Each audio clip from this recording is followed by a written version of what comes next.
maybe.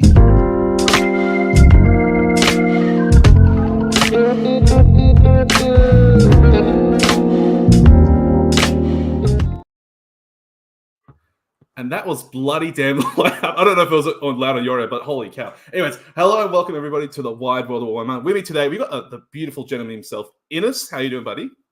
Hey Sam, I'm doing fantastic on this fine Saturday morning, evening, afternoon, whatever time zone differences are creating between us.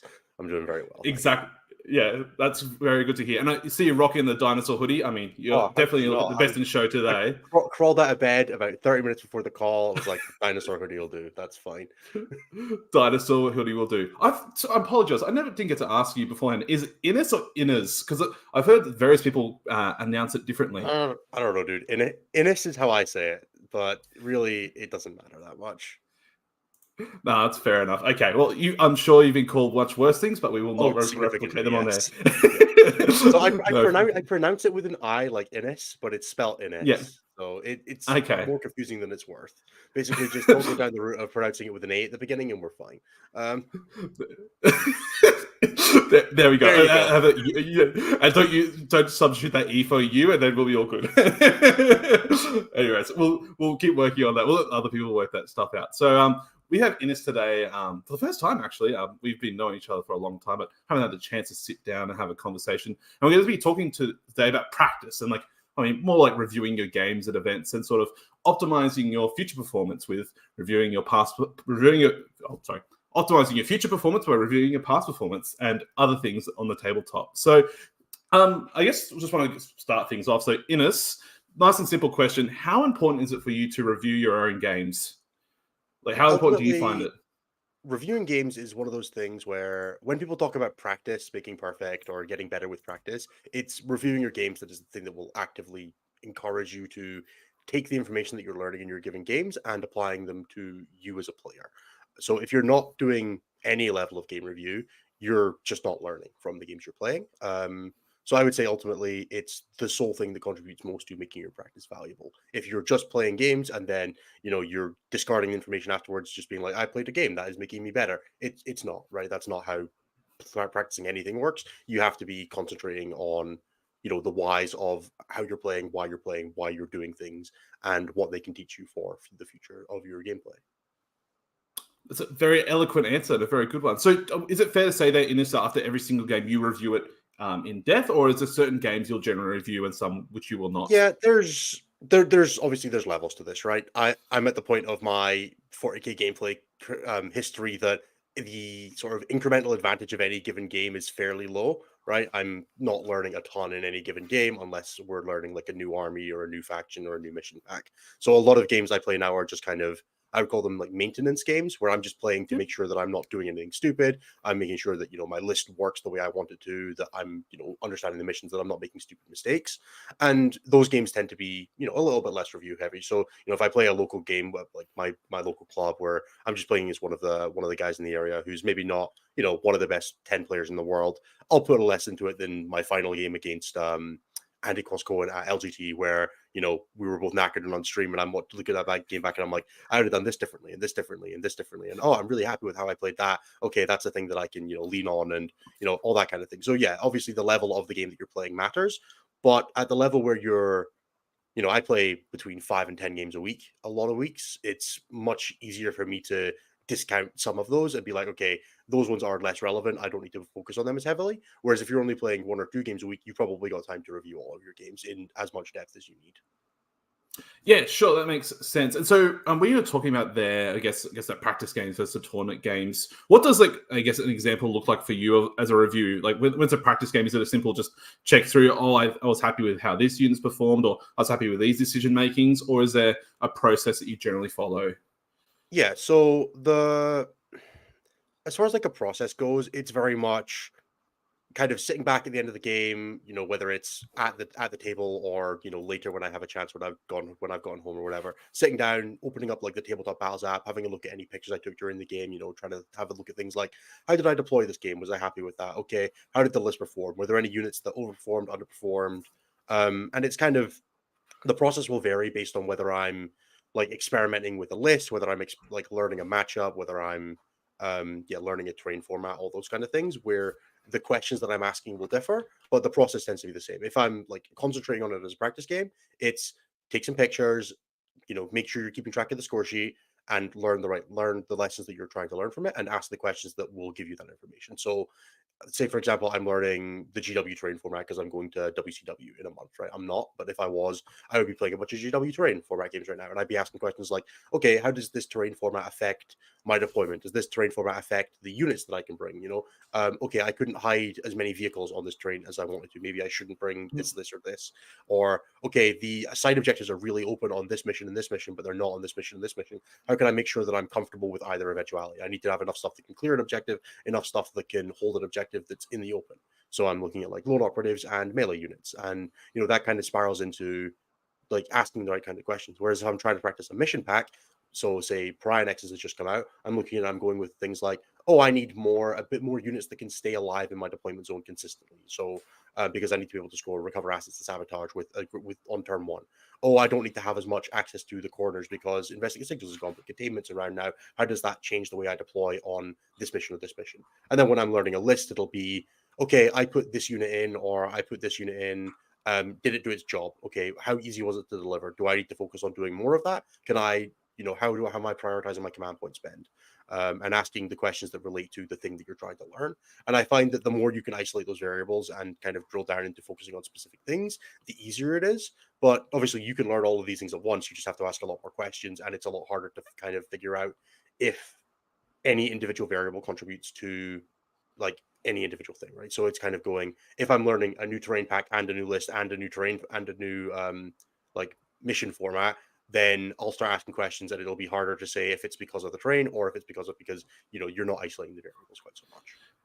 Yeah, that makes complete sense, and like it's just part of the process. So I guess in that circumstance, are you, I guess for your games, are you sort of heading in sort of with the mentality that I'm going to focus on the train, or like how I'm going to play the train format a bit more? I'm learning to trying to play the fill in mission pack there, and then reviewing that with more, I guess, time and effort, or are you trying to do all three at the same time when you I review would it? But say maybe you, generally when I'm playing right now, I try to focus on one thing where it's I'm going to be learning the list right now, or I'm going to be sure, learning yeah, the terrain format. So right now for example, I've got a practice game on Sunday. I'm taking a new list. My goal is to learn the list. We'll be playing on WC terrain, playing missions that I know because I want to yeah, isolate the variable of does the list work? And ideally, I'll be playing a matchup that I know as well, so that I'm not having to learn yeah, my opponent's rules or learning how what my opponent does on top of it. So I'm probably going to play against my friend on a list that he played me with at least a half dozen times now, so that when I go into it, I can go, okay, I know that I am doing things like the variable that I've changed for this game is the list,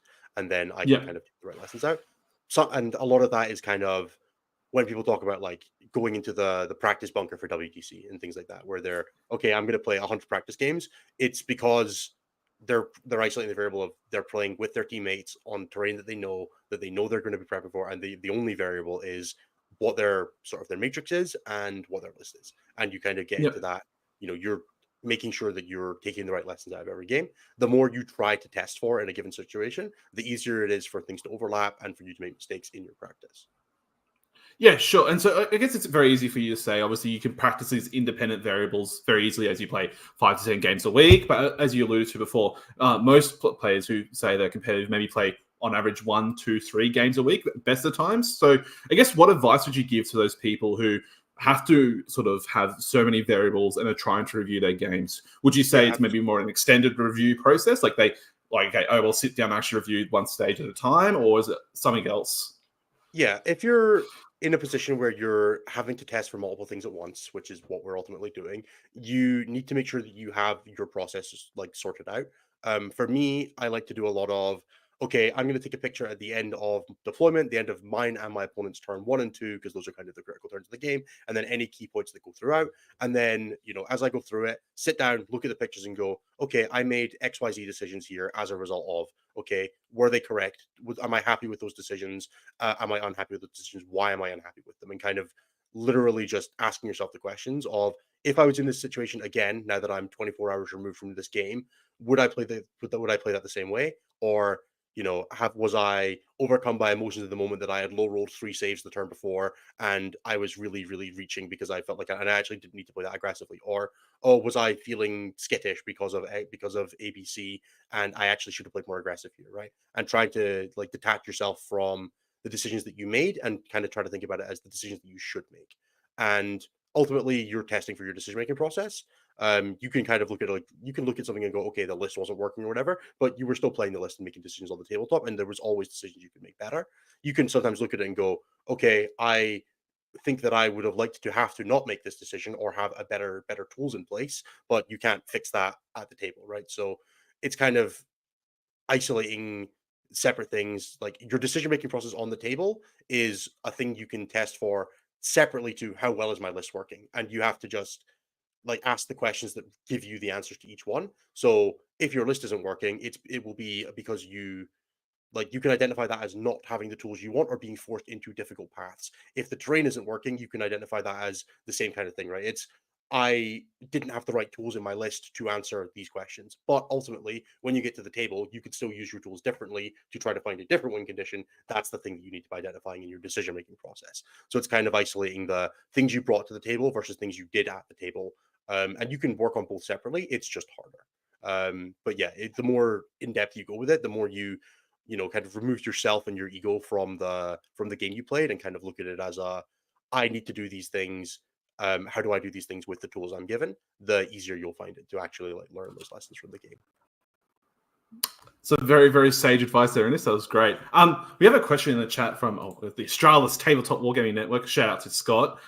So your question for Ines. So how much of a difference do you find in reviewing a stream like tournament game compared to a non-stream tournament game? Is it easier or harder? So obviously recently you had the LGT and good old Joe from War Games Live. You were on stream 3 times and you beat the curse. Good job, Ines. So how did you find the process of reviewing your stream games versus non-stream games? So reviewing a stream game is a little different in the sense that you literally have everything in front of you. What that can mean is that there is so much you can learn from a game where you play on stream, but it's also a much longer process. Whenever I play a stream game, I will generally sit and watch the stream on 2 or 3 times speed with a page of notes, and I will literally sit down and I will go, at this point you should have done this. Oh, could you have done this instead? Oh, you took an unhealthy risk there.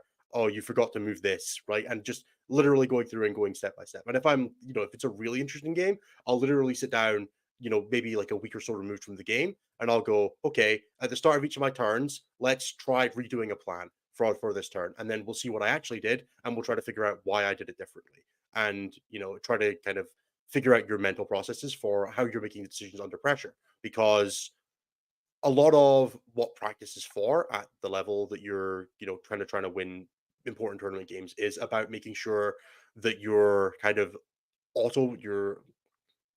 your autopilot is is focused in the right direction. Because game 4, you're playing the game at 10 o'clock at night, you're going to be tired, you're not going to be playing at your best. The best way to have that in place is to make sure that your autopilot is pointing you in the right direction towards winning the game and making sure that you are following through on the right things. So questioning, what is my autopilot doing it, how can I set the right heuristics in place so that next time my autopilot works better for me. That's a lot of what I'm looking at this kind of level now of for myself is, okay, how do I just play the game when I'm playing the game naturally? Do I play the game aggressively? Do I play the game defensively?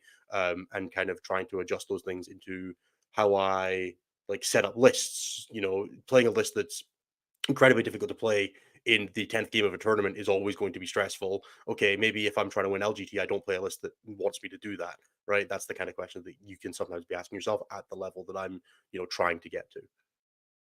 No, that makes complete sense. So it's fair to say that it's much easier as you have like the full breadth of information and you have like, I guess, full coverage instead of just a couple of pictures from deployment and then your hazy memory. It just but it takes way longer, I think, is the fair answer. You can sit and you can literally use that. You can review the tape like you're an NBA player, and you sit there and you go, okay, this is the thing that you actively did in this situation. Why, right? And start asking yourself the questions. Now, the difficult part is those questions are very introspective and often are much harder to ask because you can literally say, okay, this is the thing that you actually did. What short circuited in your brain that made you think that was a good idea, right? And that is always a stressful question to ask yourself. Yeah, sure. It's hard looking yourself in the mirror sometimes. Go, why did I do this and stuff like that. Actually, a really weird or like niche question of there. So in like sports and stuff like that, I know so weird example, but UFC and MMA fighting, a lot of fans will say they'll try and rewatch the fight with no commentary because often the commentary will influence the decision of who's won the round and stuff like that, or influence what they're thinking. Will you watch the games with the commentary and like take that feedback on board, or will you exclude it? So I generally like one of the things I like to do just as an ego thing. I always try to watch the stream back with commentary and read the comments as they're going and see what people are saying about me. I want to read the compliments, of course, right? You want to see what people are saying about you. But in that situation, it's obviously harder to focus on your gameplay. When I'm actually doing like the gameplay analysis of it, it will be, and that's the thing that I do in the hotel room on the Friday night or after I've just played the stream game on the Friday, and I'll sit and I'll scroll, I'll skim through it, and I'll listen to the commentary, and I'll read the chat, and I'll be like, all right, great, this is just an ego thing that I'm doing like the day after the tournament because I want to feel better about my loss or better about my win. And then when you actually do the review of it in a week's time or in 3 days' time, whenever you have the chance to sit down, I'm very much like the video is going on 4 times speed and I'm scrubbing through it and pausing and stopping. And, like I might have the commentary on because I want some audio, but more often than not, I'm just like listening to music or a podcast alongside it and like really focusing on taking some notes and really going through it. So it really just depends on the situation. It's absolutely valid to just watch the game through in normal speed and be like, okay, what decisions am I making? And like listen to the commentary. Sometimes the commentary will have good insights. It'll be like, oh, why is he not doing this? And you can ask yourself the question of, well, why am I not doing that? Or no, shut up, Joe. I know exactly what I'm doing. And it's valuable to have other people's insight into the game. How often do you get to literally sit there and have somebody else chime in on how you're playing the game? The chat might not be intelligent on average, but chat is certainly intelligent as an aggregate, right? They're going to be like, no, he's making a stupid mistake. Oh no, he's just burned his last CP and he did to hold 4. Why did he do that? And you were like, why did I do that? Chat's right. And then you feel really bad about yourself because chat's just corrected you on a thing you did in 40k. So like clearly there's something you need to do better. Yeah, the conglomerate of chat will tell you when you're wrong, obviously. And God forbid that you make a rules mistake on stream. Oof, they'll come after you, buddy. Never been me. Touch wood, buddy. Touch wood. Hopefully, it never happens. If I've ever played a perfect stream game, I'll bite my nose off. I'd be very shocked. But yeah, let's have a perfect stream game for anyone. Like that's a tall order. Perfect game of Warhammer. Anyways, that's a whole other topic and discussion. I guess curious question there is: have you found that commentary being like generally useful? Like, have you sometimes has an analysis happens like, oh, they viewed something in a different way. Like, oh, why didn't I do that? Have you found that helpful or not? At this stage, just yet. Absolutely. It definitely, part of it depends on who's doing the commentary, right? There are some people who are much better at it. If you have, one of the like the co-commentators like John Lennon or Jack Harpster doing your commentary, you'd be an idiot not to listen to it, right? Whereas when it's when it's Joe in chat, there's a little bit of like, I'm a better player than Joe. I'm not all that worried about like saying that one on air. Where it's kind of like the thing that comes up there though is that if they're noticing something that I'm not, and they're right, that's as a player at my level, that's an issue, right? That's a thing that I should be getting right. So, and I don't mean that to be rude to the people watching or anything like that, but I should be fairly comfortable in my easy decisions. And if I'm getting them wrong, then there's clearly like either I've made a misevaluation, or I'm too tired, or I'm I didn't treat myself right the night before, and I'm coming into the game in a bad state, right? Like there are lots of reasons for these things, but it's always important to know these. Like my stream game that I played on Tabletop Live with at War Masters, I came off of having maybe 3 hours sleep. And I definitely watched that game back and I was like, man, I made some stupid decisions here. I need to stop doing that at tournaments. And like that was the main takeaway I took from that game is that I probably can't stay up till 4 a.m. drinking with other people at tournaments if I'm like really trying to do well anymore. So that was kind of I don't want to say like a lesson in there, but it was definitely maybe at one of the 6 events that I want to be my ITC contributing scores this year in the year I'm trying to win the season. I shouldn't stay until 4 a.m. And that's the thing that you can learn. That's the thing you can learn from stream games as well. Yeah, not a good routine to follow, or not like a good, preparation for an event, right? Or good things. I had made an agreement with someone else that I thought was going to reach the finals that we both do it, so that we both be drunk for the finals, that we both didn't make the finals. So like it worked. Just not the way you wanted it to work. But we finished in 9th and 10th. So. Hoorah. Oh, very good. You've mentioned there a couple of times though, so I've noticed some time differences. So you said you'll review the game 24 hours later when it's just a personal practice game or a tournament game, and then the stream game you'd watch it maybe even a week later. Was there a reason that you'd leave it time gap between, not immediately watch it? one of the things that's super easy to get in the habit of is like literally reviewing the game when it's still fresh in your mind, like emotionally, and just being like, I made this decision. Like it's much harder to divorce yourself from the decisions you made the closer you are to the game.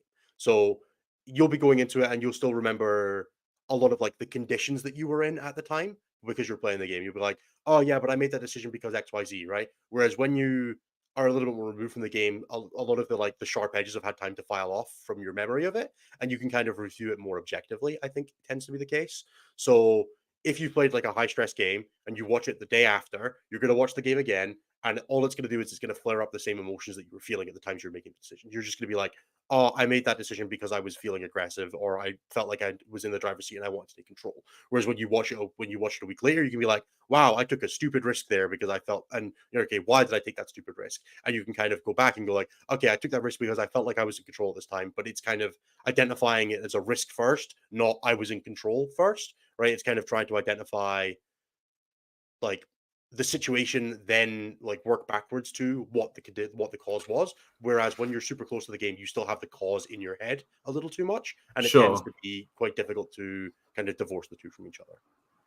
Sure. Is there sort of a timeline you say it's like way too late to review a game? Like, is it like 2 weeks later or 3 weeks later No, or even I don't beyond think that? such a thing is too late. Obviously, the closer you can get to it, the more relevant it will be, right? Yeah.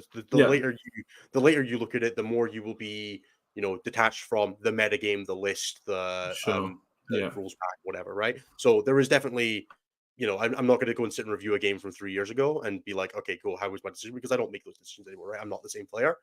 Whereas a game from a Sure. month ago, I would still find a decent amount of value in. It really depends on like your amount of ability to play as well. If I'm, you know, for me, more than a couple weeks is probably starting to get divorced from the player and the list I was 20, 30 games ago because I've just, you know, even just a little bit of change over that time is going to be, you know, different decision making process, different understanding of my list, different understanding of the metagame. Whereas like if I played, you know, 2 or 3 games in between, it's not that big a deal. For somebody who maybe only plays a couple games a week, or you know, a couple games a month, you go back and watch a game a month later, you're probably more or less the same player. It's not that big a deal. So it really depends on a lot of factors. I would say somewhere between like 3 days and 2 weeks is probably reasonable. But realistically, like the next week is probably when you should be doing it. I would say give it like 2 days to cool down. Watch the stream game back if you want to, and just like see the comments and read the chat and hear the commentary and just kind of get a feel for it, and then come Yeah. back with like fresh eyes like a couple days later. Yeah, that makes complete sense. Get that initial ego boost, then you can actually do the Exactly. performative analysis later on. Exactly. The Ah, ego boost very is a good. very important part of being on stream. You want to hear the chat being like, "Let's go, you! Let's go, you!" Yeah. You For got to see anybody out there, who. yeah. Oh, you Sorry. go, For buddy. anybody out Go. there who wants to be good chat, be very nice to people at the beginning. Just be like, I want to see blah blah win. Oh, blah blah did cool thing there, right? That's what you want to read on your ego in it back. I want to see Yeah. my name did well. That's exactly what you're looking for in chat. Yeah. Not Innes, you're an idiot. Why would you do this? I'm more than happy to see that as well, but you know that's just funny. So Yeah. But when you prove it wrong, then it's all great and you feel like big brain. But that's a whole other can of worms. So, it feels good to I prove the guess, chat wrong. It feels good to prove the chat right as well, or wrong. When you're like, the yeah. chat thinks this is going to win, and I'm like, dude, I was losing so heavily at that point. How could you possibly imagine I was winning this game? And then you get it. You're like, you guys were idiots. I was always losing. You're like, why am I rooting for me to lose? Because chat was wrong. That's funny as well. Yeah, absolutely. So I guess with a tournament experience, will you try and sort of break down game by game by game, or will you sort of review games in an aggregate for yourself? And I guess Yeah, what would you for me, advise to your coaching clients? it's Yeah. definitely game by game, right? Yeah. Okay. It's all about every game has its own individual circumstances. You're playing against a different caliber of opponent, different type of list. Yeah. If you're just trying to review an aggregate, you will learn some lessons, but you will not learn all of the lessons. Um, you know, sometimes you'll just play a game and you'll be like, oh man, my opponent just messed up that game. And sometimes you'll play a game and be like, oh man, my list was amazing and it carried me through that game that should have been really difficult. Or, you know, all of these different factors. There are so many different ways to win and lose a game of 40K that if you aggregate it, if you average it out and just be like, okay, let's review the tournament, you'll kind of come out of it being like, okay, you'll get the gist, but you will not end up with any of the specifics. You know, if I look back at my like the easiest one, like the most recent video review I did was the 7-0 run at Hellstorm All Stars, where I went through all of my games and did the review for that. And a lot of like one of the appeals of having stat check is that I can outsource all of my game review stuff to being content now.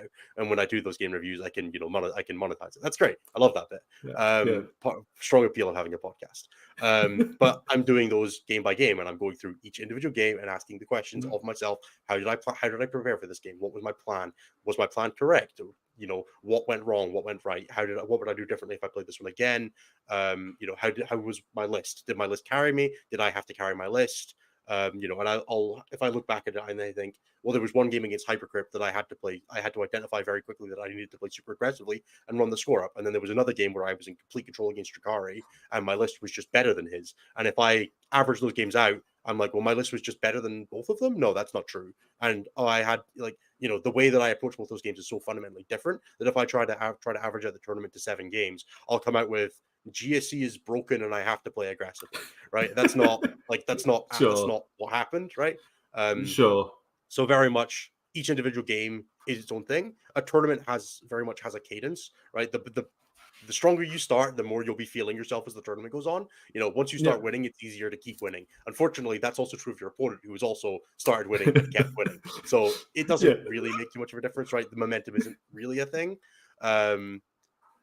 Because your opponent should also have that momentum going. But if you start making mistakes early in a tournament, you will probably find that you keep making those same kinds of mistakes as you go. If you identify your strengths early in a tournament, you keep leaning on them, you will probably find that keeps going well. Whereas, so if I kind of think back to my LGT run, right, which is the most recent event that I played, the Gene Star Cult Sat, I kind of think about how I got into a very real rhythm that game of playing for small wins, not playing too aggressively, just taking the points of the game and getting, hitting my 70s, my 80s and stopping my opponent from getting past that. And then that rolled right into my game 7 against Andy, where I kind of played the same way, and I probably needed to play more aggressively that game. But I had gotten in the habit of being the defensive, being the slow player, knowing that my opponent was on average going to lose and just letting them lose and not taking any stupid risks to get there, just making sure I won the game. And then I hit the one game where that was probably not the right approach, and I wasn't in the right headspace to adapt as much as I should have. And then I got thrown off by the terrain and the mission, and then that compounded into not adapting my game plan appropriately for the situation. I personally don't know if adapting my game plan would have made a difference that game, but I certainly would have liked to try. And that's kind of a very real thing to kind of look at those individual games back and go, okay, how did I try to play this game? Oh, I tried to play this game safe and slow. Okay, was that the right call here? Did it work? And those are separate questions. Just because it's the right call and it worked, or just because it's the right call and it didn't work, doesn't mean you should change it. And just because it's the wrong call and it worked, doesn't mean you shouldn't change it, right? There's always ways to get the game wrong but still win anyway. 40K is a very complicated game, and there are lots of ways to play this. But like my game 5, I did adapt that game plan. I played much more aggressively. I really pinned my opponent in. I ran my score up, and it was great. And then I reset back to the normal plan for game 6, and then never changed that for game 7. And I can blame that on a bunch of factors, like being really tired because it was, game 10 of the weekend, and it beat starting the game at 9 o'clock at night, and all these kind of things that are all excuses, not reasons. And ultimately, the actual answer is that I should have played that game very differently, and I don't think it would have mattered. But I still would have liked to try. It's very fair. There was a lot of information there, so I have to go back and listen to that. It was great. There was a lot said. It was amazing. So, I guess one question I have though is: is there generally some common pitfalls that you see people review or recap? Like, so obviously, you're a coach with stat checking. You have some coaching clients under you, and I assume they do some like game recaps and reviews. Are there oftentimes like some common pitfalls or things that are mentioned as part of the recaps that you like? This is not a reason, or like. I imagine maybe it's like an emotional thing or a contextual thing, or is it some other reasons that you have that you listen to and say this is not a good review or recap? Yeah, I mean, obviously, people love to blame the dice, right? That's a very real thing. Everything's blamed on the dice. It's a dice game, it has to be the dice. I like Lenon's rule on this. You get 24 hours to blame the dice, and then after that, you're not allowed to talk about them again. Which I think is because everybody. Bad beat stories at tournaments are one of the most fun things to talk about at dinner, and they're the least useful thing for learning about the game afterwards. So I like Lennon's rule. You get 24 hours after the tournament to talk about your dice, and then you got to shut up about them and just learn the right lessons. So yeah, that's one thing. People love to be like, oh, my opponent, rolled a 9-inch charge and got into me, and I'm like, well, the actual question that you should be asking there is, why were you in a situation where the 9-inch charge mattered, right? Why did you give them the 9-inch charge? Why did you not, if it's a deep strike charge, why did you not screen it? Why did you accept that there was a 48% chance that you lose the game, right? How are we, why do we approach this in that way that results in that situation? And that's kind of the baseline. I think one of the bigger problems is people like to, blame the results, not the inputs, right? And that applies to a lot of things, Oh, I charged in and it was like an 85% chance to work, and I did the math and I took that risk and it didn't work. And I'm like, well, okay, you put the game on a 2-up roll. That's pretty reasonable. It didn't work. Okay, could we have made it more reliable? Could we have taken a slower line? Could we have taken a different line? Could we have, right? And it's kind of taking the outcome of the dice and then stepping back and going, okay, what was the input that resulted in this dice outcome? How do we adapt to that? Could we have taken a better risk? Could we have taken a smaller risk?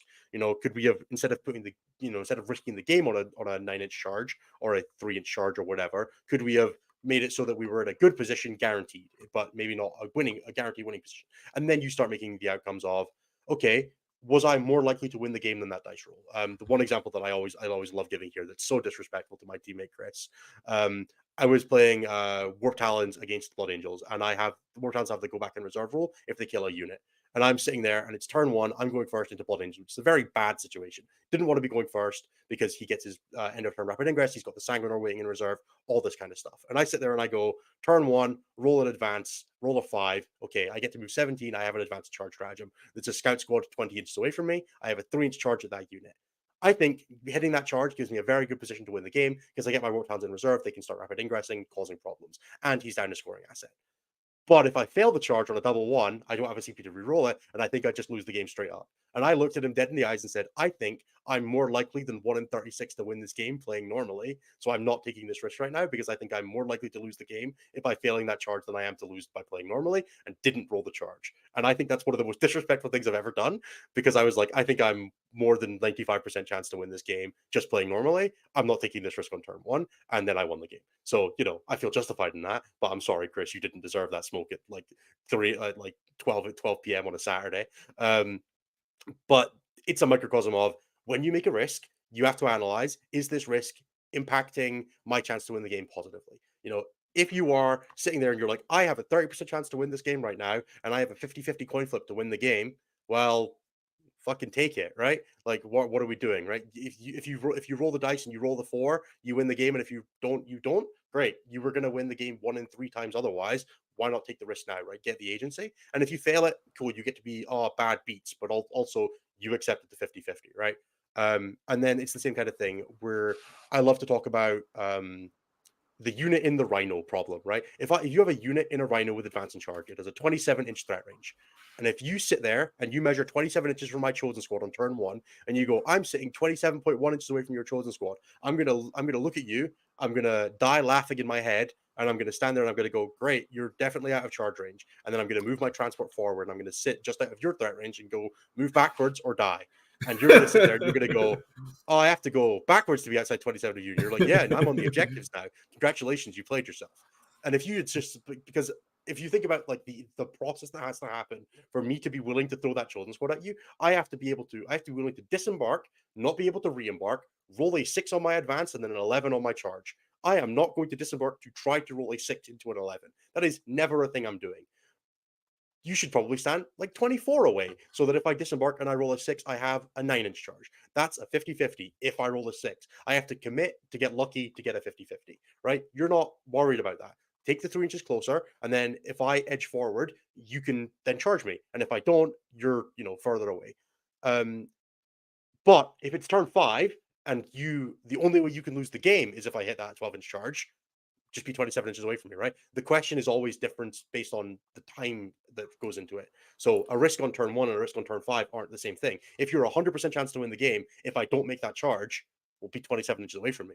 But if it's turn 1, well, then me making that charge requires such a level of risk on my behalf that I'm never going to make that play, that you're just leaving points on the table by doing it. So it's the same risk at different times in the game that has different outcomes depending on the situation. And I think it's always important to ask those kinds of questions when you want to do things like blaming the dice or being like, oh yeah, I just drew bad cards. It's like, well, why did you draw bad cards? Were you not in a position to score containment? Why were you not in a position to score containment? Oh, well, my opponent had murdered all my secondary scoring units. Well, why did you let that happen? Did you throw your jump back initiatives away too early and now you didn't have, or you threw your scouts away? Or, oh yeah, my Calidus assassin, I put her down to like vex something and then she got shot in charge. And like, okay, well, that's all of your scoring potential. What, you better be getting a lot of positional play out of that. You better be crushing your opponent on primary as a result, because you're giving up all your secondary potential. So if you draw bad cards now, it's your own fault. And then sometimes it's just, yeah, man, I just drew Mark for Death and Assassination on turn 1 into Recover Assets and Sabotage on turn 2. And, I floundered and my opponent was able to transition into a much safer game plan because I had 10 points on secondaries going into turn 2 and they were able to transition into a slower game plan. And I wasn't able to pick up the pace enough to do that. And then the question becomes, okay, well, how do we, when we start drawing back cards and opponents start drawing good cards, how do we turn that into a more aggressive playstyle? How do we lean into a more aggressive light? Because currently we're losing the game. We need to make that change. And we need to identify that change as quickly as we can, right? It's how do we take the question that the game is asking you and then find an answer in a healthy and timely manner. And that's the thing that doing the game review is better for. And that's why it's better to be removed from the game a little bit. When you're sitting with the score sheet, you can go, oh yeah, man, I had only scored 8 points in secondaries in 3 turns. I probably really needed to be a lot more aggressive about denying my opponent primary at that point. Okay. Whereas when you sit there and you're looking at the game the day after, it's like, man, I drew bullshit cards and I got fucked because of it. Right? It's much easier to be annoyed than it is to be objective. Yeah, absolutely. Oh, absolutely. Like, we always like to blame things. And one answer about blaming the dice, on that whole tangent, that's amazing. It was really good. So I guess those questions you asked though is like, okay, obviously you said you drew Assassination Mark for Death turn 1. So why did you not spend the CP to redraw? Like, was there an active reason for such? And like, instead of just blaming got chip cards. So it's great to think about the process of how to be adapting on the fly and reviewing in game when you're behind on scoring and what your percentage chances are likely to win or lose, etc. That's really good analysis and really good information. So, was there any other elements that you'd like to blame on or talk about when you're? Oh, sorry, let me backtrack the question. So, is there any other things that are bad? Things to review, like is it generally that sort of variable decisions that you? I think the other thing another thing we touched on is blaming the list when you're at the table, and I think that's a very very easy thing to do. People kind of get fixated on. And I think this is kind of the Reddit problem, right? Eventually I will write the perfect list and it will never lose a game, right? We're not playing, we're not leveling up list building in RuneScape. Once you hit 99, you don't never lose a game again, right? It's always, the list you bring to the table gives you tools to win a given game. And it's very easy to step back and go, okay, the list didn't have tools or blah blah, and kind of end your analysis there and kind of go, oh, this list was terrible, or oh, this list was amazing, it did everything I wanted it to do, and never ask the questions of why and how you could adapt that. There's a very easy list building style of, hey, I'm just gonna play 3 of everything, and then you play 3 of everything in your game, it goes well, and you never ask the question of, did I need all 3 of those? Would I have gotten away with 2? Did I need that? Did I need this? Did I need this? Could I adapt the list? And if you never ask those questions, you never review it, you never go, okay, I played 3 squads of jump back intercessors. Did I need that much scoring, or would I have gotten away with 2 squads? Okay, let me try playing the game again with this list where I play really aggressively with a couple of the squads and see if my scoring still feels good.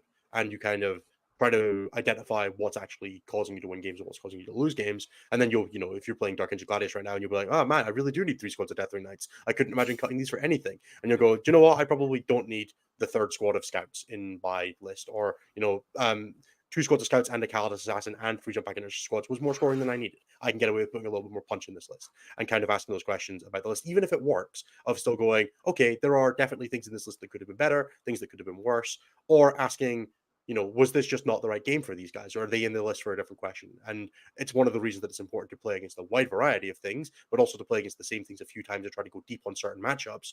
If you show up and you play the Imperial Knights game with the Eradicators, and all you do is you play against Imperial Knights and Chaos Knights with your practice partners, you're going to feel like that unit is insanely important, that you must protect it every game. It must do its job. And then you'll show up to the tournament and you'll play against somebody who's playing like a Curse Cultist. So you're like, oh man, those guys actually could be the thing that holds my home objective this game, and I wouldn't even notice. But if you never ask those questions and you don't play against a wide variety of things, you'll never get the feel for that. But if you don't play deep against a few things, especially the things that are like important in the meta game, you'll never get a feel for when things are going wrong with a list versus when things are going right. Like, how do you recover a game that got away from you? How do you close the door on a game that you got ahead in, right? Those are things that you'll only learn by playing multiple times against the same kind of thing. And that's kind of the thing that you want to be looking at there. But all of that you can start and end all of that question with, oh, my list sucks, or oh, my list is great, and then never asking the questions about, okay, but how does that turn into material advantage in the game? Because ultimately, 40K is about risk management and scoring 1 more point than your opponent. And if you're not managing the risks healthily, that all depends on what you brought and what tools you brought to the table.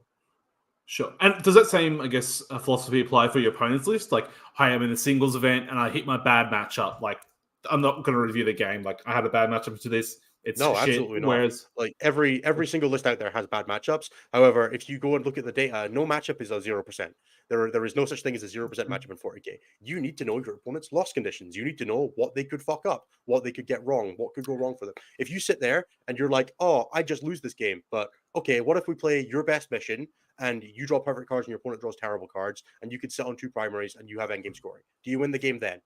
All right, probably yeah. Actually, I probably do win that game if I play. If I'm sitting there and my opponent's playing an army that can't pressure me on primary because I can sit behind walls and I can get 50 on Scorched Earth and I can get an Unbroken Wall if they stop it, and I can get maximum scoring cards if I draw. If I draw Extend and Cleanse and Storm Hostile and Secure No Man's Land, and then I draw Recover Assets and Sabotage, and I'm just sitting there and my opponent's like Assassination Mark for Death. Right? Do you win that game?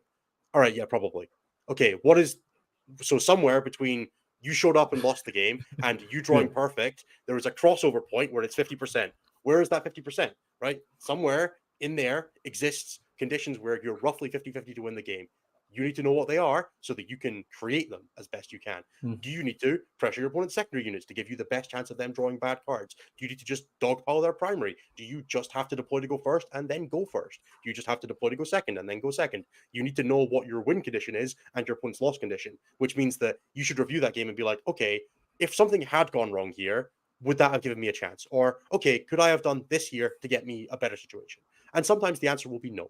100%. There are just going to be games where you look at it, but if you don't ask the questions, you'll never get the answer. My game with Andy is a great example of that. I went first into Hypercrypt on Tipping Point, on Linchpin, on a map that I couldn't scout into the middle objective and sticky it, which is just 5 of the worst conditions I could possibly imagine for going first. And I still look at the game and I'm like, if I had played a little more aggressively, I think I maybe could have got that game within 15 points. And if I could get it within 15 points, it doesn't take that much for him to draw scam bad cards and for me to get the win there. Did that happen? Yeah. No, but I think it could have. So I should look at that game again and be like, okay, I needed to play a lot more aggressively about getting my primary and getting into a position to win the game.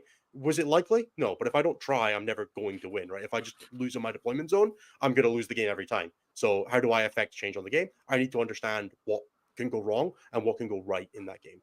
Sometimes you look at it and you're just, what? If I had just hit a bunch of 9-inch charges, I actually would have been in a pretty good position in this game. I'm not likely to hit a bunch of 9-inch charges, but if you do, then that's a win condition, right? And if your opponent gives you the out, why not let them?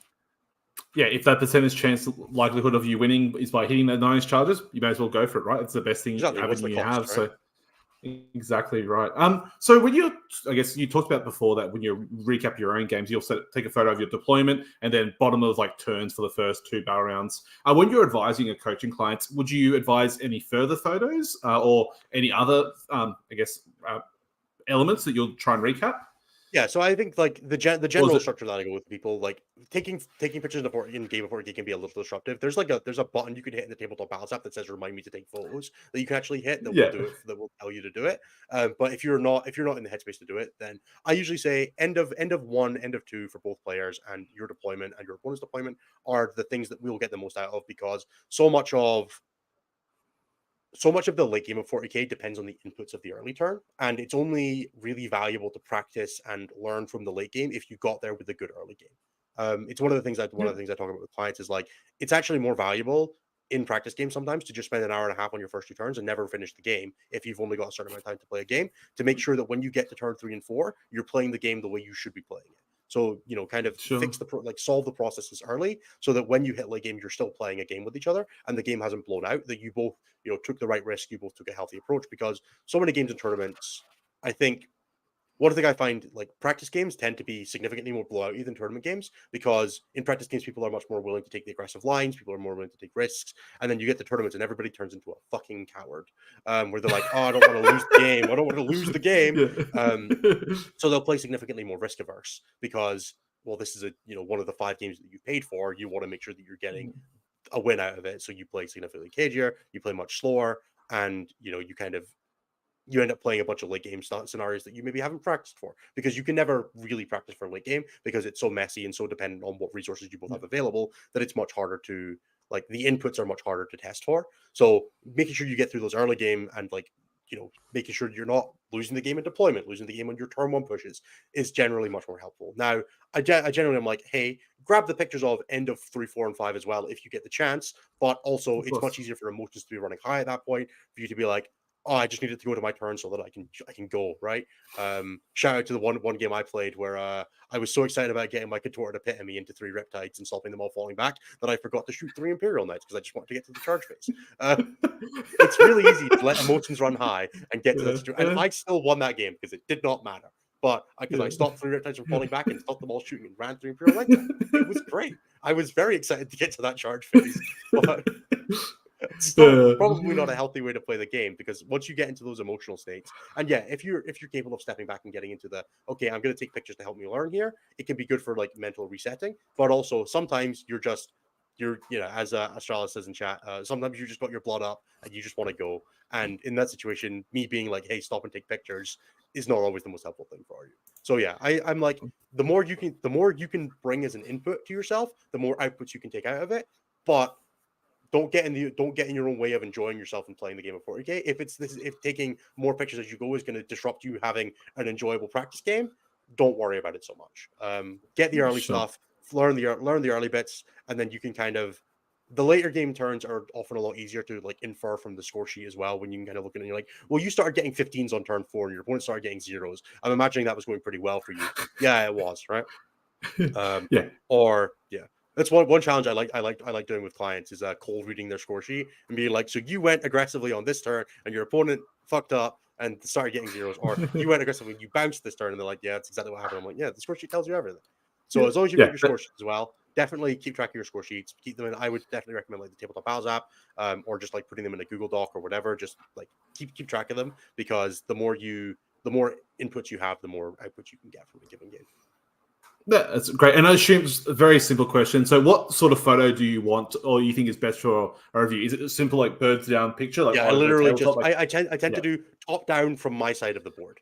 So it's like I'll go up and diagonally down and try to get like that like 75-degree angle down at the table so that I can see almost everything, but not necessarily everything. And then if I really need to see my opponent's side, I'll go around and take their side as well.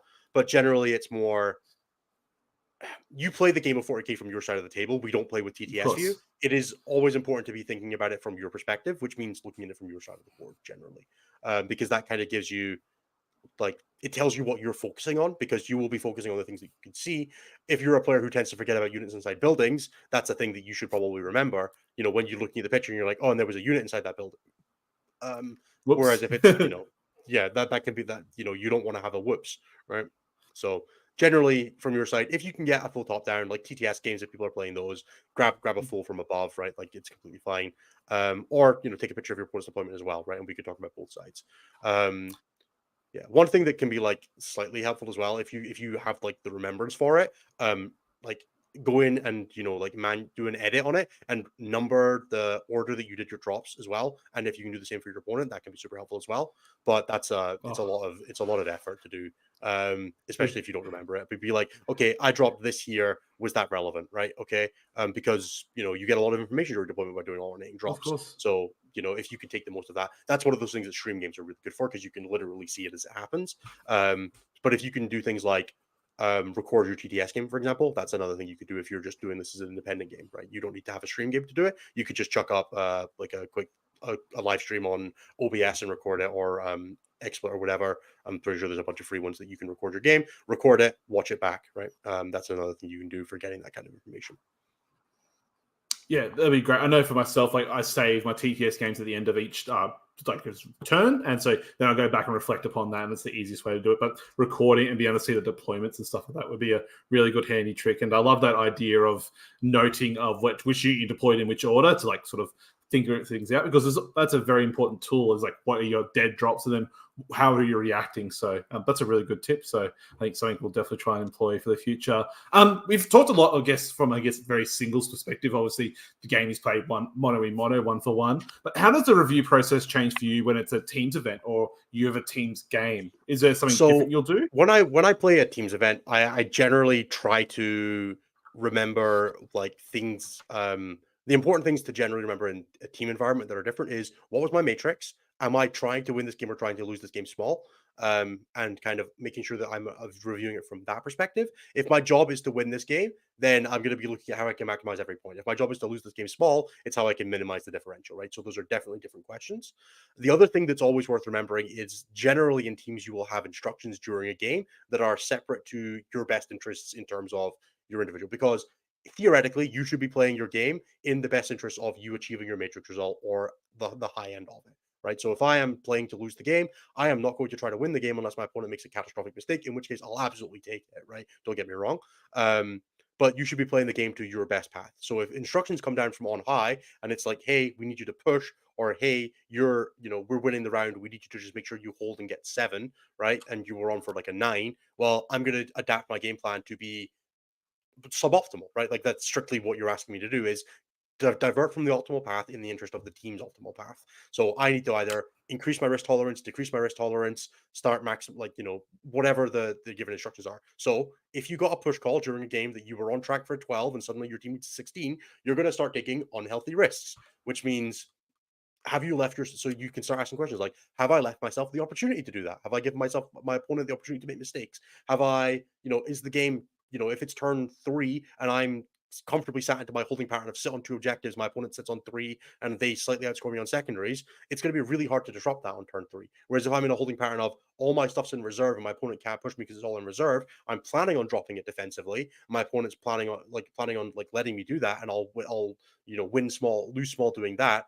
but suddenly I need to win the game. Well, then all those reserves are going aggressive, right? Am I in a position to play that aggressive line, or am I locked into the path that I'm committed to? And lists will be better and worse at that. You'll have some lists that are just, dude, once I'm committed to my game plan, that's what's happening now. You're playing 30 Lich Guard, you're going to sit on your half of the board and do nothing the entire game. If I've not pushed on turn 1 and start taking mid-board presence, the second my opponent gets to their staging positions, I'm never taking them out of them. So I'm locked in, right? I can maybe push for like a point or 2 of differential if I get lucky. Whereas if I'm playing, heavy deep strike Gene Star cults and you want me to go and push, great man, let's go and have a go, right? So there's always those questions. It's always about what the instructions that came down are, and kind of taking a step back and going, okay, I was predicting a 7 in this game and I was on track for a 7. My team asked me to push and I ended up going for an aggressive line. It didn't work and I got a 5. Was I happy with the push that I went for? Was I, did I give myself an opportunities? Did I leave my options open?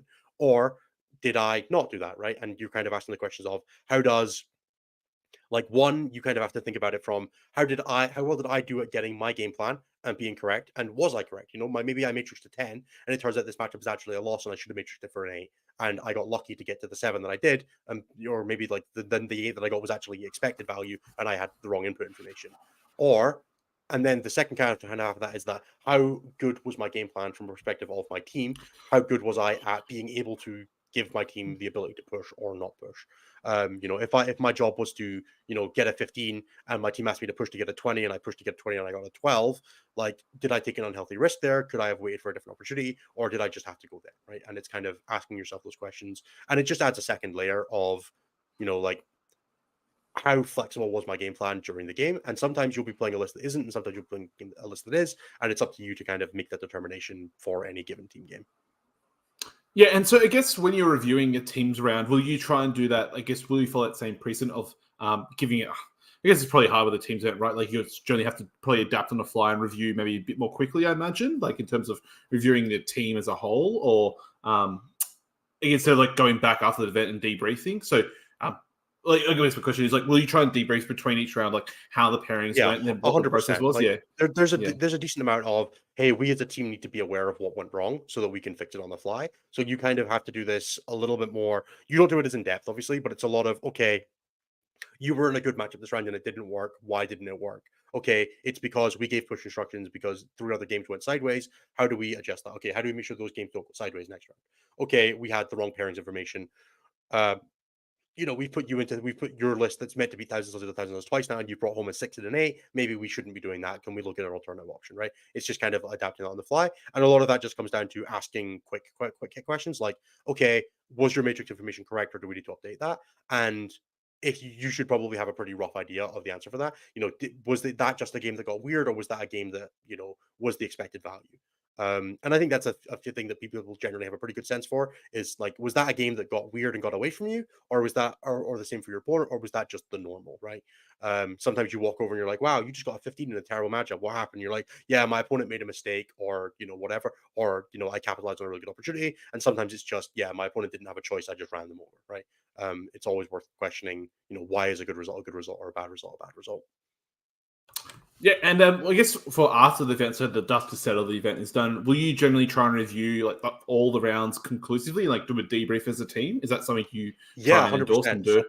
one of the things I did for this year's WTC was I literally went through and I broke everything down by player, I broke everything down by position in pairings, and I kind of went through Scotland's results this year, and I kind of like the pullout for me was that our third attacker was the thing that was letting us down the most. It had the highest volatility, the highest points downswing, and it was the thing that was going down into like their third defender, which is generally the list that your opponent's team has protected the most. It's the thing it's going to get the last relevant board choice. It's been protected. You've ideally removed a bunch of its bad matchups, and it's like a very difficult list to attack. And their third defender was doing numbers on us, and it was just like our average points was like 8 below matrix for across 7 rounds, and it's like, okay, that's a thing that we're working on. What were we using in that role, and like how could we adapt that for next time? Do we need to have a better plan around our opponent's third defender?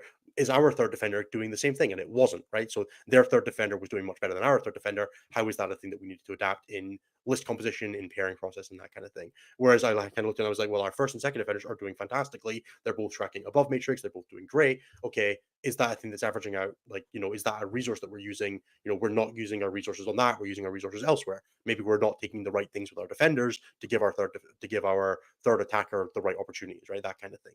And it's kind of, it can be a little bit wishy-washy because I can look at that and I can go, well, I could take a bunch of different lessons from that. I could take the lesson of maybe we lean away from trying to work with our third attacker, or maybe we lean into working with it stronger. And, but that's going to draw resources away from other parts of the pairings process because there's only so much there's only so many resources you can use and take advantage of in the pairings process. I need to decide which ones I want to prioritize, but it's good for giving me an idea of how I try to do pairings and what I want to be doing.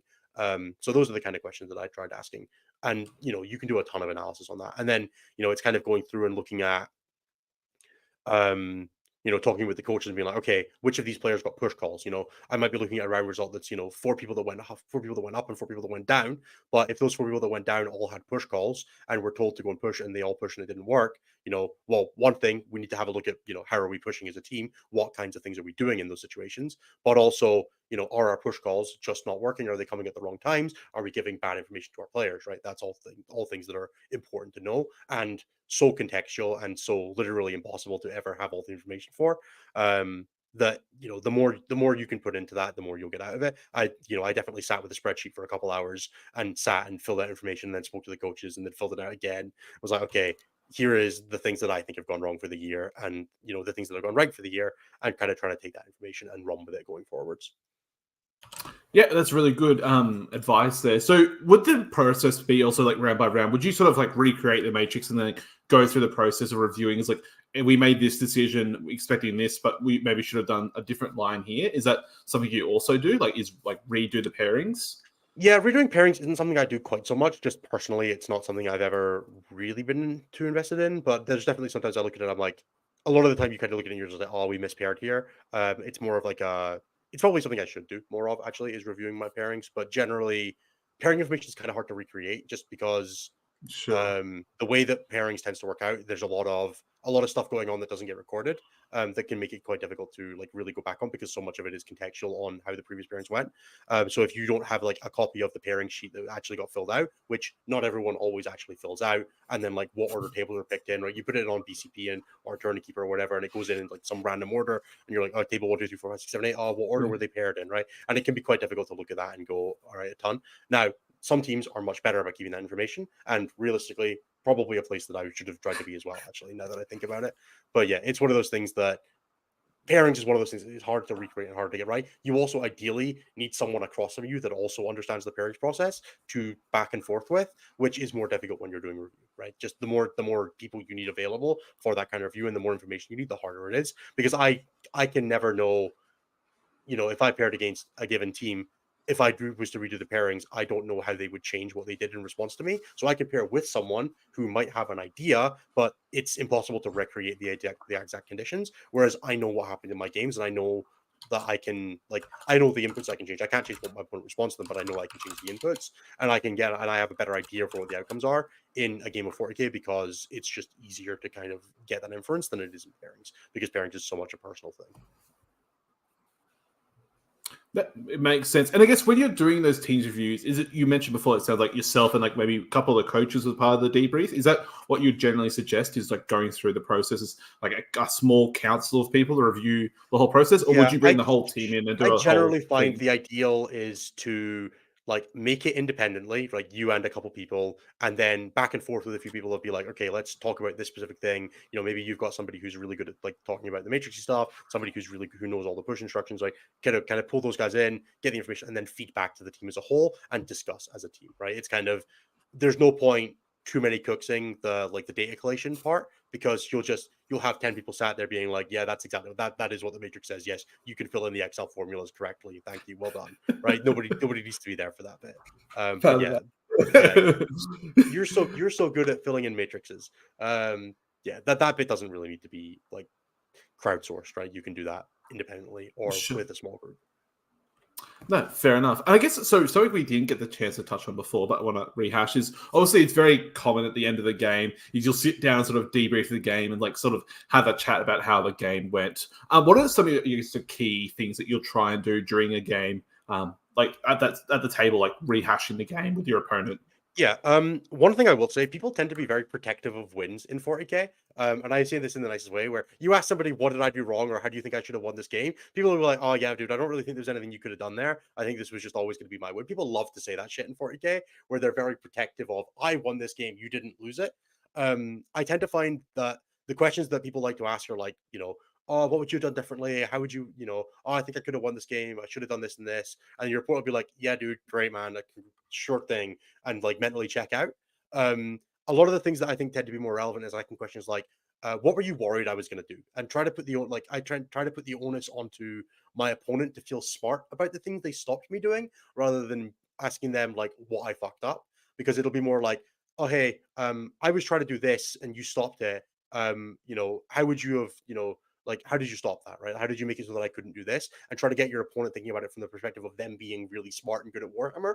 Or, what opportunities did you, what were you worried I was going to do, is the question I asked, right? What were you scared was going to happen? And you'll sit there and you'll kind of hear them talk about the thing that they were scared about. They were like, oh yeah, I was really worried you were going to push on this flank and shut down this and blah, blah, blah cascade. So I did this to stop it. And then you'll look at it and you can make the assertion, not the decision yourself of whether they're full of shit or not, because you can look at them and be like, well, that was never a thing I was going to do, because it's dumb because of XYZ reason. But if that's the thing your opponent was worried about and that's the thing they were trying to stop, why? Right? And kind of trying to get that question through there of, your opponent approached the game from one direction, you approached it from another. They obviously won the game or lost the game depending on how they interacted with that.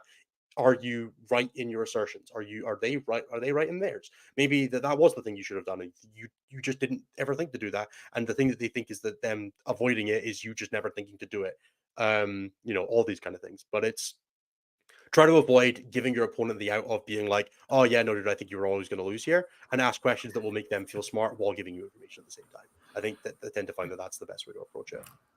Yeah, so and would you like generally change your approach to questioning if you won or lost the game, or you sort of generally ask the same questions and obviously assuming the same emotional intelligence of you could It's tell your opponent's like does yeah. generally the same questions. I tend to find the Okay. questions that you ask when you won a game are like, "Hey, what were you worried about going to do?" Or a lot of like, "Why did you not do this?" as well. When you won a game, occasionally you tend to ask like, "Hey, I was," or you kind of, it's almost framing the question this like the same question just framed the opposite direction of, "Hey, I was really worried you were going to do this. Is there a reason you didn't do that?" So that you can try to get a feel for, you being like, yeah, getting the same information, just the other direction, right? It's, I was worried they were going to pressure my primary and they never did. Why did they not do that? And they tell you it's because of XYZ factor that you hadn't considered, or because, and maybe you were in more control of the game than you thought you were, or it's because you had done something really clever, or it's because they just never noticed it, right? It's always important to kind of get those questions, but it generally comes from a perspective of asking your opponent, for the ways that they felt smart in a game will be the thing that gets you the most relevant feedback. If you just ask them,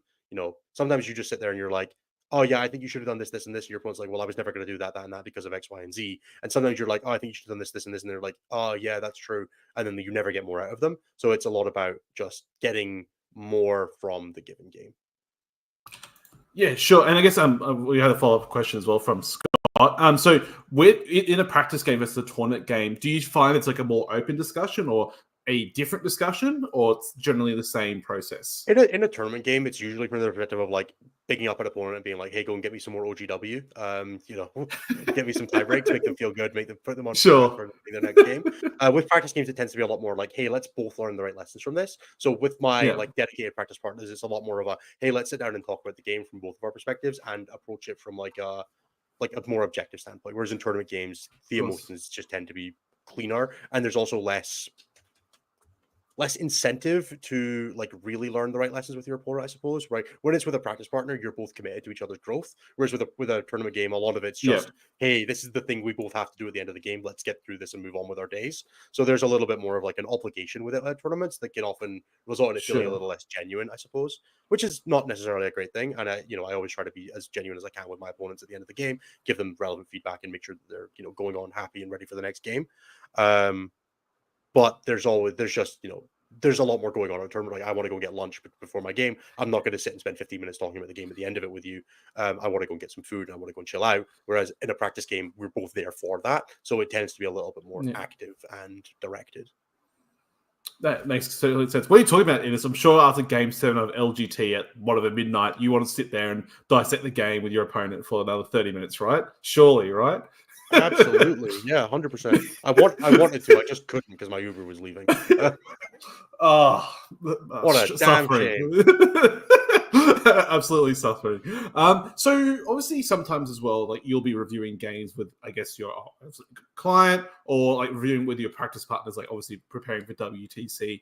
You'll be observing and watching games. What are some of your, I guess, your big keys when you're reviewing other people's games that you'll be following and doing? Is it like will you be asking questions mid games, or will you just be taking notes and asking, like reviewing them and saying, "Hey, why at this point did you make this decision?" Is there some general things you'll try and do in Yeah, a that? lot of the process with that for me with clients is, hey, I want you to tell me the story of this game in pictures. Okay, Sure. let's start a deployment. Okay, I'm gonna look at your deployment picture and I'll try to do this before the call, do a little bit of preparation and Yep. sit there and go, okay, I identified this, and this, and then I'll get them into the question and I'll have like some stuff prepared and we'll go through it and they'll start telling me about it and I'll go at the end of it, I'll go, okay, and why not this, and this? Okay, let's, blah, blah, blah. And then we'll go on to the second picture and we kind of put that back in its jar. And then we'll go into it and we'll be like, okay, turn one, how did you approach this, and this? Okay, they did this, and this. Okay, so ABC resulted in XYZ. Okay, you see how if we had changed our deployment, the inputs would have been different, and therefore this would have happened differently. Okay, cool. Then we move on to the second picture, and it's like, all right, let's talk about how that turn went, and okay, separately to like kind of trying to think about it from perspective of both what we would do differently and how that would change what's going on, and also how we accommodated for the situation that we're actually playing, and trying to learn both lessons at the same time of, okay, if we had changed this and this, it would have resulted in this and this going better, but even in this situation we could have done this and this different, right? And it's a lot of just going through and asking the questions, and that's kind of like the point of the coaching side of it, is that we can take all of the lessons out of a given game because we can ask more questions and get better answers, and also I can ideally give a lot more input than an individual can themselves, and you have that more of a dialogue, right? It's about creating that like justification of decisions. And sometimes you're just going with the client, you're just like, yeah, dude, you made the right call and it didn't work, and that's fine. But it's like I think it can be quite reassuring sometimes to just have, yes, I actually do think you made the right call here. It didn't work, but it's okay. And I like the three questions I tend to get clients to answer. When they do these pictures and they do their write up, I usually am like, okay, do like three questions, 30 words on each question. What did you do wrong? What did you do right? And what would you do differently? And try to treat all of those as different questions of, in any given game, you're going to do things that you're going to be like, okay, I made the right decisions here, or I leaned on a strength and it resulted in a good outcome or a bad outcome, right? Whatever happens, right? You take risks in 40K, they can't all pay off. And then what did you do wrong is mistakes you made. I left an opportunity here, or I burned through too many CP, and it resulted in this and this. Even if it doesn't result in a bad outcome, sometimes you can be like, yeah, I burned through CP too aggressively, my opponent didn't notice and didn't push into me when I was low on CP for didn't have an interrupt. They just didn't take the risk. And you're like, great, I bailed out for a bad decision, but it's still a thing that we should identify as I shouldn't have done that. And then what you do differently is kind of everyone has a different level of risk tolerance in 40k, and that's a lot of what people mean when they say like play style is what level of risk tolerance do you have? Are you willing to put the game on a 50-50 on turn one, or are you willing to put the game, what about a 70-30? What about a 20? What about a 90-10? Right? What level of risk are you willing to take on turn one? Everyone has a different answer. And it will depend on whether you're ahead or behind or not, right?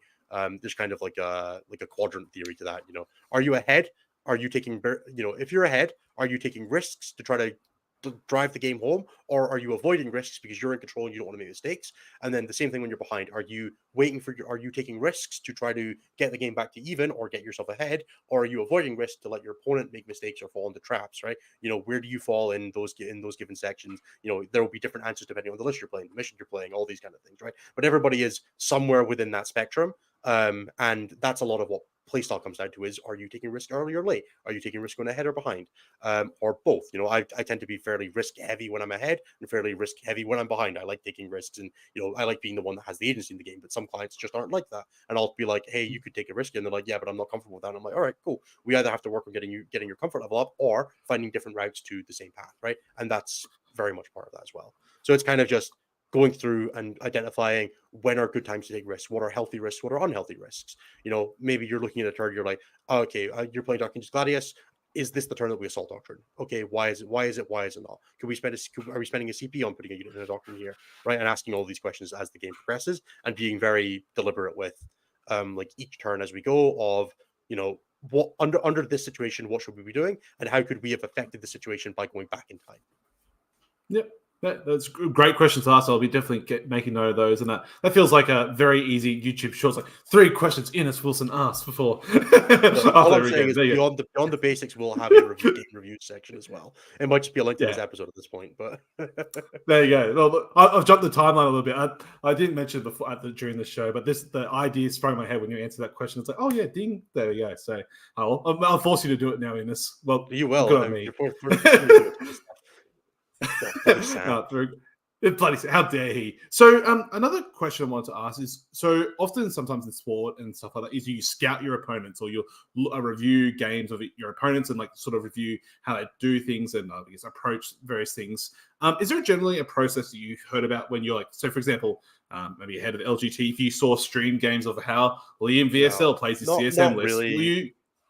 It's so hard to like kind of take from an individual game. Like you kind of get a feel for how the people around you play, right? Some people are aggressive, some people are defensive, some people like to play the game a certain way, and it's nice to kind of have a feel for that. But a lot of it is just there's so much of a game of 40k that I'm not going to sit and like even somebody as good as Liam, there was no guarantee that I was going to play him at LGT, right? Even if I won the event, there was no guarantee that Liam was involved in that path. So he's one of 820 players in that room. I'm not spending time scouting that when I can just focus on my own gameplay. There is certain amount of appeal of being like, I will seek out stream games or of like good players playing lists I don't understand or lists I'm interested in so that I can get a feel for the list. But it's not from the perspective of being like, okay, how does Liam play so that I can beat him? That's not really my approach. But it's definitely a degree of, okay, if I hear that there was a really good stream game on Tabletop Live last weekend or More Games Live, I'll go and try to watch it and kind of do the same thing, right? I'll sit down and I'll take the pictures and I'll be like, okay, what would I do in this situation? Okay, why? Okay, they done this that was different from what I did. Why did they do something differently, right? What was the input that resulted in them having a different output? And sometimes it'll be different level of risk tolerance. Sometimes it'll be them identifying something that I didn't. Sometimes it'll be them knowing something I didn't. Sometimes it'll be them making a mistake. And you can sit there and you can just go, okay, they've made this decision. How do I justify that decision? Okay, is that correct? Okay, why is that different from my one? How is that resulted? Okay. And then you come back and in a turn you ask, okay, if I had made my plan, do I feel like I would be in a better situation right now, or do I feel like I'd be in a worse one? How is this situation played out? Are they ahead? Are they behind? Right. And just kind of going through and asking all these questions as you go. And you could literally sit and spend 3 hours analyzing a 3-hour game on top of the 3 hours watching it if you wanted to. And sometimes that'll be super relevant, right? I would say some of the games like Brian versus Liam at LGT, you could probably sit and do a treatise on those two fight phases on turn 2 and 3, and you probably wouldn't be wrong to if you were really trying to learn the fight phase in terms of like how they were manipulating and how they avoided each other and like created good situations for each other. And you could sit and do that, or you could watch a really interesting like shooting mirror match, or any of these kind of things, and ask yourself, how are they playing the angles? How are they defending units that I wouldn't have expected, right? And I think that's a really good thing to do if you have the opportunity. And it's a good way to kind of learn without having to play a game, right? Go and sit and watch someone else's game and review it from the same perspective that you would review your own game. But ask yourself the question, how are they making decisions differently to me? Would I have made this decision in this situation, right? Literally sit and go, all right, they have this, this, and this. What resources do they have available? What tasks do they need to accomplish this turn? Okay, have they accomplished them? Okay, have they done something else that I wasn't expecting? Oh, they didn't even I was really worried about this unit, and they've not even bothered with it at all. Why? Right? And asking yourself the question of challenging your innate assumptions from the perspective of somebody else literally doing the thing. Just being like, if I was playing this army right now, I would do this. Okay, they've not done that. Why? Right? What is the differentiating factor between those two decision processes? And if they win or lose the game, you can kind of go, well, maybe I think they made a mistake, or maybe I think they did great. And you could be like, all right, that's the thing I want to try and incorporate in my game plan, or oh, that's the thing I need to avoid doing in my game plan. It's just as relevant, because even in that game with Liam and Brian, I'm sure both of them made plenty of mistakes, because that's just how 40k works. There is a billion decisions in any given game of 40k. Nobody is getting all of them perfect. Yeah, like they've moved 1.1 millimeters too short, or they didn't overextend too far and stuff like that. There's like mistakes made all the way through. So that's some really good advice, and it's good to hear about learning from different people's perspective and sort of putting yourself through your own puzzle or quiz of what should you do, what's the optimal line here, and following and see if they did the same thing. So very good. I guess a question, like just a broad summary of things. I guess in comparison to like actually playing the game, how important do you think it is reviewing it and stuff like that? Obviously, I know you touched on saying, look, if you play the game and the information goes in one ear and then comes out the other, you don't learn anything. It's not worthwhile. But you can only assume review games so much. And I guess what's that balance you think of playing the game versus review and revision? Yeah, I mean, there's definitely diminishing returns, right? Like, there's only so much Sure. time you can spend on any given game, unless you're playing. If you play like a tournament final and you can sit and review it, do it, right? Spend the time. I think generally, the more there's kind of like that graded curve, right? You have your inputs, and you kind of hit a peak, and then it kind of diminishes off, right? And after that, you Yeah. stop hitting it as much.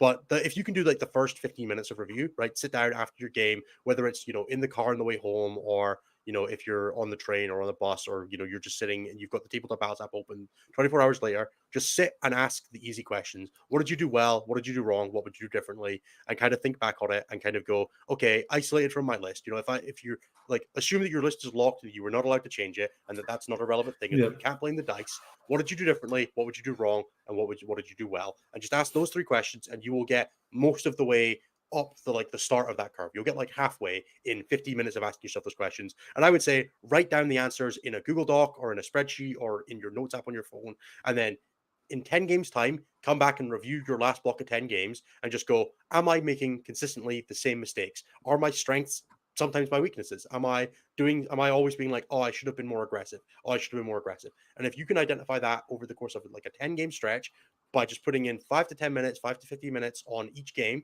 and then coming back once a month and being like, all right, let's have a look at my last 10 games and really think about them as a whole, that'll give you a direction to look in of being like, I need to start looking at playing more aggressively, or I need to stop fucking up my CP expenditure. I need to be heroicing more, right? And you'll kind Yeah. of just identify that from the things that you're doing badly in every given game. And if you don't sit and do that, when you come back in a month's time, you'll think back and you'll be like, well, I won 7 of my last 10 games. I'm clearly doing well, right? And you won't have that like connection. So sit, have a look at your games, think about them as a whole, because you are the same player at all of your games. You are the constant. So Mm-hmm. think about every game as like out of isolation. If you have more time to spend on going through it turn by turn and all that, great. Do it. It'll help, right? You can go much further up that curve before you start hitting diminishing returns. I would say 30 minutes a game is probably where you start hitting like, you're probably not going to get much more out of this without like having someone else to bounce ideas off of. But if you sit and you go through your turn 1, your turn 2, your deployment, and that stuff, you'll get like 80% of the way up the beginning of that curve before you start hitting peak. And then after that, you can spend a lot more time if you're really trying to drill down into like, okay, how do I optimize for given situations? Great, right? If you've got stream games, that curve goes much further because you have a lot more things to interact with. Yep. But the basics of that curve is 10 to 15 minutes, another 50 minutes if you can. And if you can't, do a review once a month, go through your last 10 games and be like, all right, what is consistently fucking me over, what is consistently going well for me, how do I leverage the things I'm good at, and how do I minimize the things I'm bad at? Because you don't have to fix a problem if you can avoid it, right? That's a very true thing for life as it is for 40k. Don't take that as life advice. But if you're just like, I'm really bad at playing aggressively, play a list that's just a bitch list. Play Hypercrypt. You don't need to be aggressive. You'll be fine, right? Lean into your strengths and lean away from your weaknesses. That's a thing you can do because you can control the inputs of your game. You can control the list you bring to the table. Very, very sage advice there, but maybe not some life advice, but some very good Warhammer advice there. So, before we wrap things up, there, Ines, life advice. You can avoid problems if you just change the inputs. Maybe just bury your head in the sand. Everything will be fine, right? Everything will be fine. So, before we wrap things up, Ines, do you have any final plugs or shout outs you'd like to make? I mean, obviously, I have to shout out the StatCheck guys, youtube.com/StatCheck. If you want to catch any of the other shows on our network, that's ourselves with StatCheck, or the Takeout Commerce guys, or Champions of 40k, or End of the Matrix, and then X1 eventually, one day maybe returning. You can check us out live there. We have coverage of events, 40k, team events, stats, and banter, as well as like interviews with some of the best figureheads in the community. We would love it if you would check it out there. Other than that, if you're interested in hearing more from me specifically, drop me a message on Discord or drop us an email at stat-check.com/coaching. If you want to work with me privately on any of the things you've spoken about, I'm more than happy to take on new clients. Yeah, absolutely. That was great. And I'll have links for the website and stuff in the description below for anyone who's curious. So thank you very much for your time in this. Before we wrap things up, I'll just quickly go through our little own self-promotion thing. So obviously, this is part of the Down in the 40K network. If you'd like to sponsor the Down in the 40K, go patreon.com/Down in the 40K. Get early exclusive access to New South Wales events. There's a bunch of RTTs and GTs. So they all often sell it very quickly. So get early access and a bit of a discount is great. The league is sponsored by Tip Top Terrain. So there's a link for the Facebook profile there. Does amazing stuff and MDF boards. So with GW and WTC styles with great bases and stuff like that. And then last but not least is Mperor. So Mperor.cc, the sponsor of the circuit, and they have up to 20% off of GW products and other various hobby needs. So thank you very much, Ines, for your time. I'll let you get back to the rest of your Saturday. Enjoy a beautiful day in Scotland, I'm sure. Oh, somehow Maybe. It is, Stan. Thank you so much. It's been an absolute pleasure to be here. I hope everybody's enjoyed. And fire me the link when it's up, and I'll make sure it's promoted in all the places. Absolutely. No worries at all. All right. Take care, everyone. Thanks for listening. Have a good one. Bye-bye.